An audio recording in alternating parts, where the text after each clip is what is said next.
Studio. Joining us now, Mississippi Secretary of State Michael Watson. Mr. Secretary, out and about today, huh, sir? Out and about. Started this morning speaking to a school that had a mock election between Hershey's chocolate or sour candy. So endorsed Hershey's wholeheartedly. Waiting for the count on that one. But, yeah, I'll be in precincts as well. Be in the office. Be all over the state.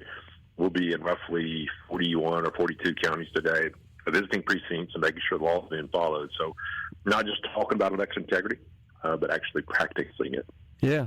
So for the benefit of the audience, what different systems and voting mechanisms are in place and available and in use in the state of Mississippi? Really good question. We've got three manufacturers, basically, in Mississippi: Voting Works, Hart, and then ES&S, with about 75 of the 82 counties having ES&S. So most of our listeners will be voting on ES&S machines today. Within those, you have two separate ones as well. You've got the typical paper ballot. When you walk in, you'll color in, just like a Scantron sheet, color in your selections, and you will actually put that ballot into the scanner itself. So make sure you review your ballot, and then you'll slide that in.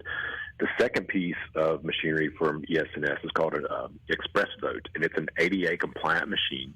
Those have touch screens, so you will slowly go through your ballot. You'll touch on the screen to vote for the candidate you want, and then you will print a paper ballot out. Once you look at that ballot, make sure that is the ballot that you want to be cast. You will then put that piece of paper into the same scanner that the other ballots go into. So they all go into the same scanner, and every single voter in Mississippi today will have a paper verifiable trail. So that's the most important piece to remind people. Yeah, and I think that's the main point, is that even if for those that need to use a machine because of a disability, they're using the machine to cast a ballot that is on paper that then is counted by a separate machine, the same machine that is used to cast the paper ballots that are completed, filled out with a Mark Sense pin there on the Mark Sense form, I should say. It's the same process. It's just a machine is used to print it on behalf of the disabled folks.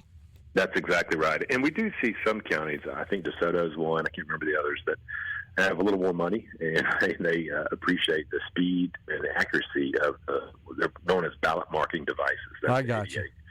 So sometimes the whole county will use them. It saves a bit of money on paper ballots because all you have to have is just a blank piece of paper that the machine can then print it out. Okay. So sometimes you'll see that around the state, but mostly you're going to see the mix of different machines. Okay. So, but the person that uses the machine to help them actually cast their ballot, fill out their ballot, they still get the benefit of seeing it on paper after they do that. They hit a button, piece of paper pops out, that's their ballot. That's exactly right. And I encourage folks, we had some questions early on. They were saying, hey, my ballot kept switching from Trump to Kamala or from Kamala to Trump, however it happened. And on those ADA screens, some of the counties have the U.S. Senate race right next to the presidential, and the two Senate candidates were closer to Kamala's name. So they were touching it on the left side of the Senate selection there, and it was switching over to the presidential. So I just encourage folks to take the time, but most importantly, review that piece of paper, that paper ballot that comes out of the ADA machine before you put it into the scanner. Yeah. And something else that also I think we ought to clarify and need to really just pose this as a question to you. The poll workers, you don't hand your ballot to them. You scan it yourself, right? And I've seen some people attempt to hand it to them so they would scan it, and they refuse it. And require the voter to actually place their paper ballot into the machine for scanning. That's exactly right. As a matter of fact, last time I voted, not this morning, but the previous time, I was kind of in a hurry and handed my ballot. Tried to hand my ballot to one before. She said, you put that thing in there. Yeah, exactly. Yeah.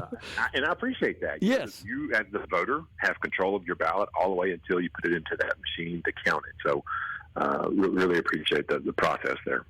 And what about the risk, Mr. Secretary, of those machines which count the paper ballot of after the ballot's been scanned, changing voter selections there? Yeah, a couple things there. Number one, we do what's called logic and accuracy testing on the front end to make sure these machines are working properly. And, oh, by the way, that is public. People can go watch these machines being tested so they know that, that they're properly calibrated and they're working correctly. Second thing I would tell you is if anybody has a question at the end of the day, we can always go back and look at the paper ballot.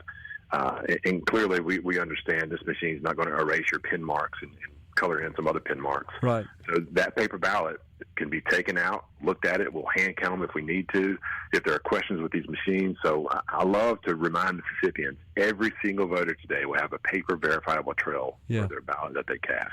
And we should also point out, and that's a good point that you reminded me of, is we're not using number 2 pencils here to mark those ovals that could easily be erased.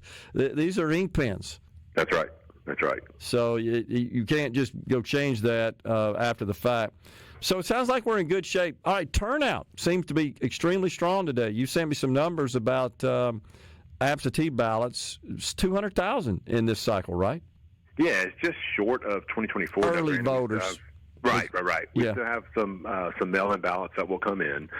And which is interesting to me, and I think I mentioned it to you, there are some of the counties around the state, there are 10, as a matter of fact, that outperformed their numbers in 2020. Yeah. And just they're kind of dotted around the state. So I don't know that you can really predict or project what those numbers would mean. But if they are more rural, perhaps that's a sign that across the country you're going to have more rural voters coming out today. So that would be an interesting take.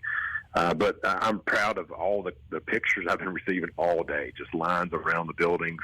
And that said, though, I've seen a couple posts that, voting's a little bit down in my precinct.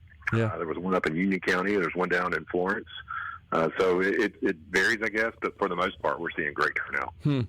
Sure seems like it. So with respect to early votes or the ballots cast and that are in hand, in accordance with our law, we don't start processing or counting those until after the polls are closed. Is that correct?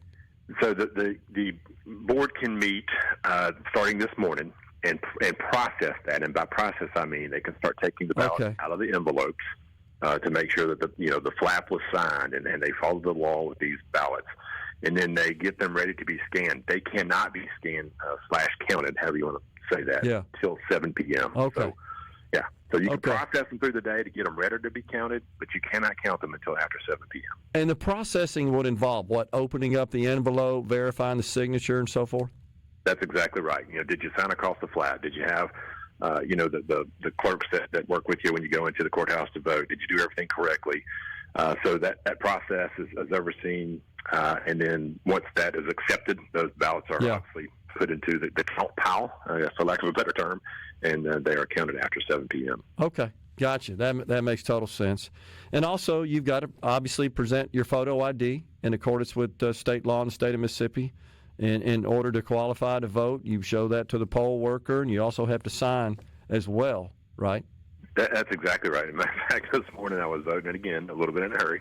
I went to sign the sheets, and the lady said, what is your name? What is your address? That's awesome. Let me verify your ID, then you can sign. So that is the process. And look, I told her thank you for doing the job. Yes. And to all Mississippians. Yes. Tell your poll workers thank you today. That Absolutely. is a thankless job, but gosh, we couldn't do it without them. And I got to tell you, they always do it with a smile. They're so respectful. They're so courteous. They're so polite, and really just walk you through the process. And I'll admit, when I showed up at my polling place and I saw the line, I said, "Oh my gosh, I might miss the show. I have to come out after." But it was moving fast. I could see it moving fast, and that's what we want. They had plenty of places to fill out your form, and half a dozen or so machines to count the votes, to process the ballots. So it was all done well.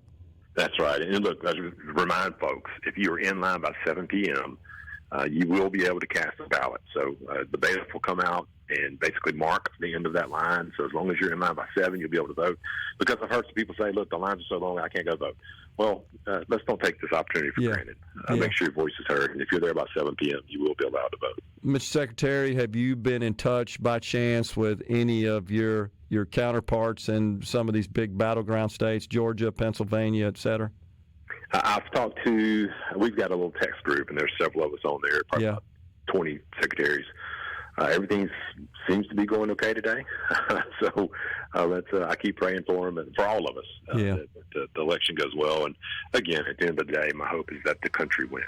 Yeah. And whoever's elected, we know that the Lord's in control and we're going to be all right. Yeah, absolutely. We're going to be good either way.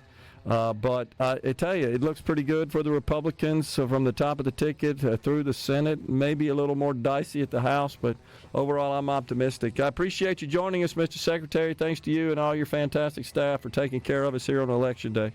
Thank you, Gerard. Have a good one, buddy. We're coming right back in the Element Wealth